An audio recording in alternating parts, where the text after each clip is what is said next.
So we are doing the same things, guys. So we are finding out all these, or we are just copying all these values and putting it inside this sample list over here. Hello everyone and welcome to Intellipaat's YouTube channel. This is the part 3 of the Python data structures series, in which we are going to talk about the implementation of stacks and queues in Python. So let's take a look at the agenda for this session. We are going to start with the basic introduction to stacks and queues, and after this we are going to discuss how we can implement stacks and queues in Python. Moving further, we will discuss the various CRUD operations on stacks and queues, and to finally sum up this session, I'm going to discuss searching and sorting operations on stacks and queues. I hope the agenda is clear to you guys. So without any further ado, let's begin. Before we begin, don't forget to subscribe and press the bell icon to get latest updates from Intellipaat. So what exactly are stacks and queues? Stacks and queues are linear data structures that can be differentiated on the basis of how they perform insertion and deletion operations. As you can see in the diagram over here, the stacks use the approach of last in first out for insertion and deletion. The insertion and deletion operations are known as pop and push in the case of stacks, and the queues follow the approach of first in first out, and also the operations or the methods are known as enqueuing and dequeuing. So that is how we can differentiate how stacks and queues will perform their insertion and deletion operations. For example, if we are pushing the element A inside a stack, that element A is going to come out of the stack at the end of the operation. We cannot take out the element A without taking out B, C or D. So that is how last in first out works. In the case of first in first out, let's say if I am putting A or enqueuing A element in the queue first, that is the first element that is going to come out of the queue. So this is the basic differentiation of stacks and queues and how they perform their insertion and deletion operations. And now that we have a basic understanding of stacks and queues, let's also take a look at how we are going to implement them using Python programming. So unlike other programming languages, Python programming language actually provides us with various approaches to implement stacks and queues. The other approach involves, which we can use to implement stacks and queues, we can use the deck module from the collections package, which is provided as an inbuilt Python library. We will take a look at these approaches in just a while. For that, I'll just give you a heads up on what all other operations are we going to perform on these stacks and queues. So the various operations that we'll perform on stacks and queues will include the basic CRUD operations like creating the stacks and queues, and then how we insert the elements, how we delete the elements and update the values. After this, we will also learn about the basic searching and sorting operations. So let's just go through these in the examples. So what are stacks? I have already told you. We use the last in first out approach. So that is what we have to keep in mind while implementing stacks using Python programming. First of all, what you have done over here is taken a list which has the values of all these days, the name of the days in a week, which is Sunday, Monday, Tuesday, Wednesday, Thursday, Friday and Saturday. And then we have taken an empty list which is going to be the stack for us. So when we print our list over here, it has all these values, the 7 days of the week. And now to add the elements, what we are doing is using the append method, which is the simple method provided to us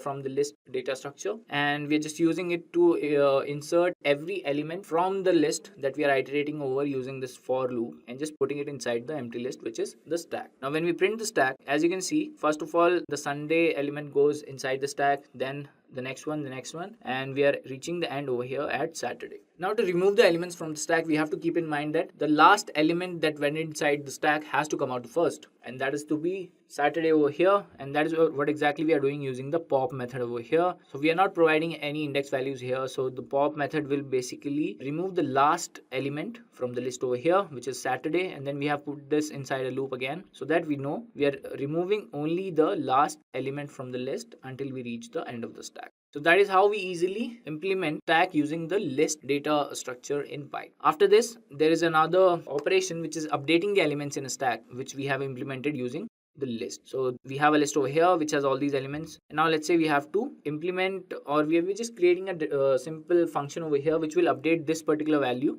and replace it with the value which we will give over here. So we want to replace 20 with, what we have done over here is we're using a for loop inside which we are basically iterating it over the length of the stack that we have created, and for every value of the stack at that particular index, we are checking if it is equal to the data or not, and if it is equal to the data, we are just basically changing that value to particular value we have given over here in the parameter. Now when we call this function over here, update that we have created, it's just going to replace that value. So as we can see, the output is clear to us. Now let's say if I don't want to change 20, I want to change 5 to, let's say, 50. So what I'll do is, instead of the value will be 50 and the data value will be 5, This is how we have updated the value inside a stack basically, but we are implementing it using the list. So that is how you can do it. After this, let's move on, and now we will implement the stacks using the Python arrays. So currently I'll just tell you guys all about the stacks, and then after we are done with the stacks, we'll move on to the queues data structure.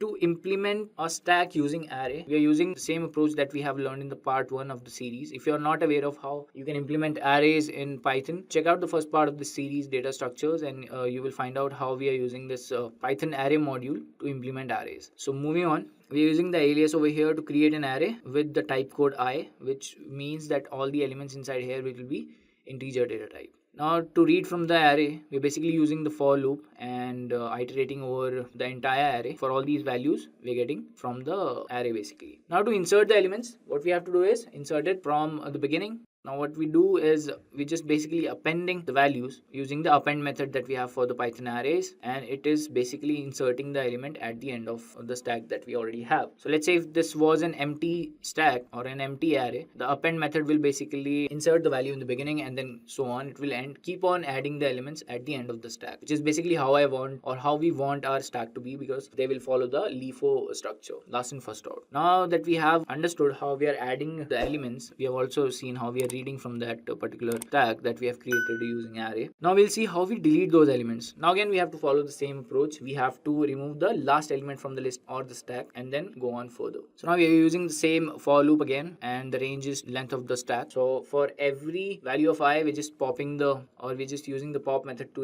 remove that element from the end, and we are printing the values again for each of the iterations. So as you can see, from 11 we are at 10, 9 and so on, and the last output is a empty array which do not have any elements. So that is how we implement a stack using array. Now moving further, let's talk about how we can update the elements in a stack implemented using arrays. Here again, we have created a method to update the values. We are using two parameters, data and a value. So we already know which data we are going to update and what value we want it to be. So a basic approach is to find out which index that particular data is actually at. So that defines, or basically it makes the efficiency of this function a little bit better, because let's say if we have a stack which has 500,000 entries, it's not possible to understand where exactly that data is present or how are we going to access that. So it's better to just get the index value, and we are putting it inside this variable ind, short for index. If we find the index using the index method, we are using that particular index value and changing it to the value over here. So this is how we have created the function over here, and for every value in the stack, we're just going to print the values. Now let's say I want to update the value 5 to 3. So we have updated the element 5 over here. Now let's say if we were using the same approach we used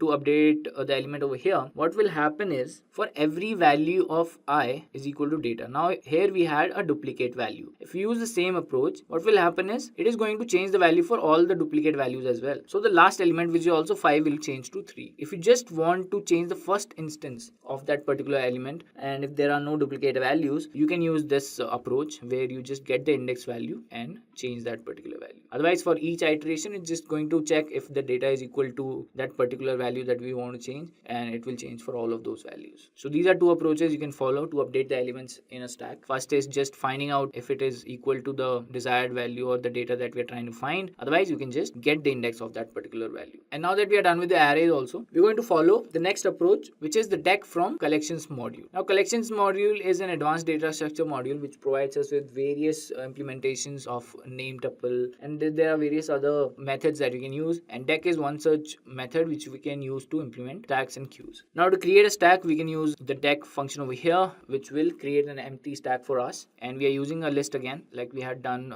for the list and the arrays for all these days in a week, and we are inserting the elements using the append method, and this is how the append will work for deck. For every value inside that list, we are just appending it into the stack. It starts from Sunday and goes until Saturday. Now then again, we have to understand, we have to remove every element from the stack from the end itself. So the first element that will go from the stack will be Saturday, then Friday, Thursday and so on, and in the end we'll get an empty stack. So here also we're using the same approach that we had used for list and arrays. We are using the pop method, and we're just putting it inside a for loop where we have the range of 0 to length of the stack that we already have, and we are printing the stack. So this is as easy as implementing the stack using list and arrays. Deck also follows the same approach. approach, we have the append and pop method, which you can use for pushing and popping operations for stacks. Now let's also see how we update the elements in a stack using deck. Now we are again creating a function which has two parameters, data and a value. Now we find out the index of that particular data, put it inside the index of the stack and change that value. Again, you can see we are following the approach of finding the index. So it's just getting the index of the first instance. It is not going to change the second one, which is also the duplicate value. For that, if you want, you can put it inside a for loop, and for every value of the iteration, it will check if it is equal to the data. Just a quick info, guys. If you want to make a career in software engineering, then Intellipaat provides an advanced certification program on software engineering and application development by ENICT Council of IIT Guwahati. And it is taught by IIT Guwahati professors and industry experts. This course is designed to upskill and land your dream job. Now let's continue with the session. If it is, it will change that data. Just to check this, let's see if we want to change 2 to 25, it will date the value. Okay, we have to run this again. So it has changed the value of 2 into 25.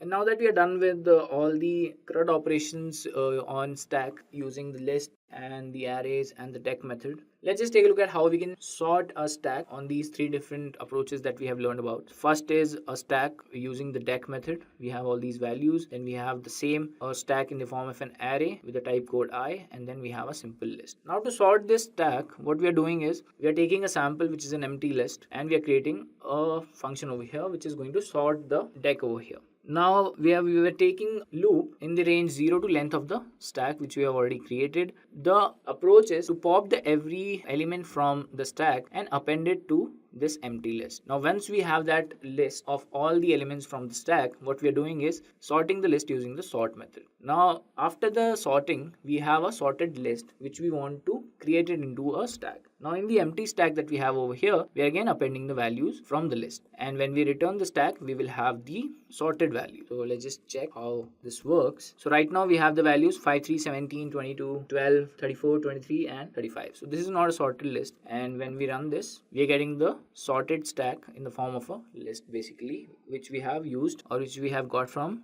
this particular function. So the approach is simple. First of all, we get all the values from the stack inside a list, which is an empty list. We sort the list, and after that, the sorted list is then again emptied into the stack where we are basically providing all the values in an empty stack. We follow the same approach for the arrays. We pop every values and then append it to the list, sort that list and put back every value using the append method. So as you can see, we'll comment out this one. We are getting the alright. Okay, so we are not getting the sorted array. Okay, so I think we have made a little mistake over here. We'll take it as 0 to length of the array, and let's just check the output now. So now we are getting the sorted array or the sorted stack over here using this function, and the similar approach we can follow for the list, which is basically having this method over here, sort, which is basically going to sort the list and return us with the desired result. So that is all about the stacks over here, where we have learned about the CRUD operations on the deck, on the arrays, on the list, and we have also learned about how we can quickly sort stack using these methods that we have just created. So it all boils down to a few pure Python practices, which is learning the classes and objects, learning about functions, looping statements, the conditional statements. So these are all the basics you have to understand first, and only after that you can implement these data structures with ease. So I suggest you check out our Python programming basics and all the full course videos to just get the hang of all how this or basic Python processes or these functions, classes and objects, all these, how these works. And now that we are done with this, let's move on to queues, guys, and we'll just basically look at how we are implementing queues. The only logic or the only concern we have with this, we have to keep in mind, it is going to follow first in, first out. So if we are putting any element inside a queue, we have to make sure that particular element that went inside the queue first has to come out first. That's the only concern we have to keep in mind. And now let's just start with using the list, how we implement the queues. We have this list over here with the exact same values we used for stacks, and we have an empty list over here which we are going to use it as a queue.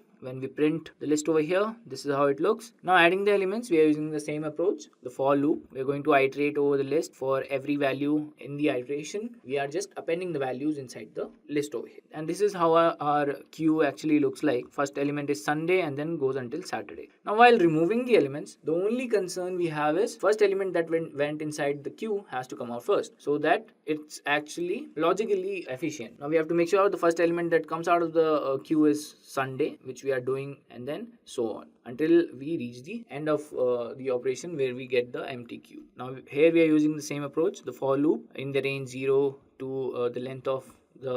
Alright guys, I think we have made a little mistake over here. Instead of the queue, it has to be, we have written stack over here, so we'll just replace it with queue. And when we run this again, we are getting the same values. Alright, so the only difference we have here from the stack operation that we performed on the list is we are using the 0 index over here in the pop method. So instead of removing the element from the end, it is basically removing the element from the beginning.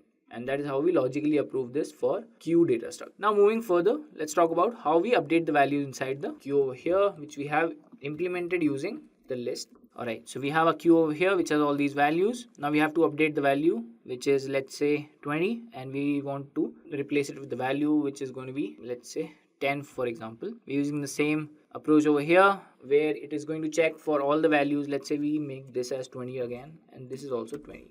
Now again, I'll tell you what the problem with this approach is. So it is going to search for all the values that is equal to data in each iteration and change that value to particular 10 that we have provided over here. So for every value, it is changing it to 10. Now another approach would be just to find out the index of that particular value data, and using that index only change that value inside the queue. Alright, so that is how we update the elements inside queue that we have implemented using the Python list. Now moving further, we'll take a look at how we implement the queues using arrays. We follow the same approach we have done for the stack. Alright, so we are following the same approach. We are reading the array using the for loop. This is how our array looks like. We are appending the values using the append method over here, which is going to append the values at the end. Now we have to make sure we are removing the elements from the beginning, because that is the first element that went inside the queue. So here we're just using the pop method, inside which we're giving the index as 0. So for every element that is on the 0 index, it is going to remove. Basically it follows the first in first out method. So as you can see in the output also, just removing the first element, and that is how we reach the end of the queue, which is an empty queue basically. That is how we implement the queues using Python array. Similarly, when we update the values inside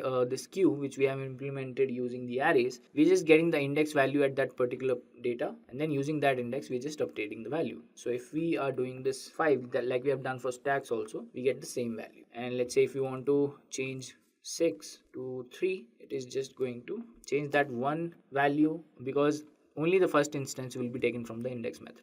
After this, we have the implementation using the deck, and this is quite interesting because here, instead of just append and pop, we have 4 methods. We have append left, we have a pop, and then again we can use the pop method for in the beginning and the end using the index values. Now append left is basically going to append the values from the left of the queue. Because queue is open on both ends, we can add the values from either of the ends, and that is how we are using the append and append left. Then again we have pop and pop left. So instead of using the pop method with the index values, we're just using the pop left method over here, which is going to remove the element from the left end of the queue. So let's say if we are using the append method, so we are basically inserting at the end of the queue, for example. Now our queue will start from Sunday and go until like this. Now the first element is Sunday. How to remove Sunday from this particular queue is we are going to use the pop left method. Instead of just using pop method with an index, we can use pop left method. So that is how it is basically removing all the elements until it reaches the end of the deck. After this, if we are, let's say, inserting the elements using append left, so it's going to append values at the starting of the queue over here. So the first element is Sunday, then the next one is Monday, and we have the first element at the end. Still, we have Sunday, which is actually inserted in the queue for the first time. So that is the first element that will come out of the queue, and that is why we are using the pop method, which is basically going to delete the method or remove the method from the end of the queue. And as you can see, we are getting the output like this. Alright, so we have used the print statement first. That is why we are not getting the empty element. Now as you can see, that is the empty deck we are getting after removing all the elements. So this is how easily we can implement stacks and queues in Python using just the 4 methods, which is append, pop left, append left, and pop. So this is for deck, guys. For arrays, we're just going to use append and pop, and for list also we're going to follow the same approach using the append and pop methods. Now let's just take a look at how we update the value inside a deck. Then again, we are using the same update method. Alright, so we have made new functions over here just to follow the 2 approaches. First is finding out all the values that are similar to the data and updating it with the R value, which we have given 3. So all the duplicate values will also be changed. Now let's say if I only want to change the first instance or the particular index value, if we let's say don't have any duplicate values inside the queue, we can use this approach where we just find the index and update that value. So only the first instance is changed because we have duplicate values. Until let's say if we didn't have any duplicate values, this was the best efficient method to do this. And instead of iterating over the entire queue for all the values, we can just find out the index of the one we are trying to change and then change it. So this basically is an efficient method, and unless you have duplicate values, you can use this one. Now talking about sorting a queue, we have all these queues we have created using a deck, using an array, and using a list. Now to sort this, we are again following the same approach. We are popping the methods, we're popping the elements from the queue, and then again we have to make sure we are popping the elements according to the structure that they follow, which is first in first out. So we'll just assume that this deck that we are focusing on which we are considering for this operation, we have made using the append method, which appends the value at the end of the queue. We are following the exact same structure that must be followed. So we are doing the same things, guys. So we are finding out all these, or we are just popping all these values and putting it inside this sample list over here, and we are sorting it using the sort method from the list, and then again appending the same values to the queue again. We have done this for the arrays, and for the list we can just use the sort method. Now since we have used the same values, the output should be same again. So for the deck, it's showing us the exact same values. For arrays, let's just check if we are getting that same error again or not, because we have used the length of the array over here, and now for the list we are getting the same values. So with this we have come to the end of the session, guys, and stay tuned for upcoming sessions in this series, and we are going to be picking up non-linear data structures in the upcoming sessions, which is graphs and binary trees. Also, if you have any questions, you can mention them in the comment section below, and we'll be glad to help you in your journey towards mastering Python programming. See you in the next session, guys. Have a nice day. Now that we are done with the session, don't forget to subscribe and press the bell icon to get the latest updates on Intellipaat. Just a quick info, guys. If you want to make a career in software engineering, then Intellipaat provides an advanced certification program on software engineering and application development by ENICT Council of IIT Guwahati. And it is taught by IIT Guwahati professors and industry experts. This course is designed to upskill and land your dream job.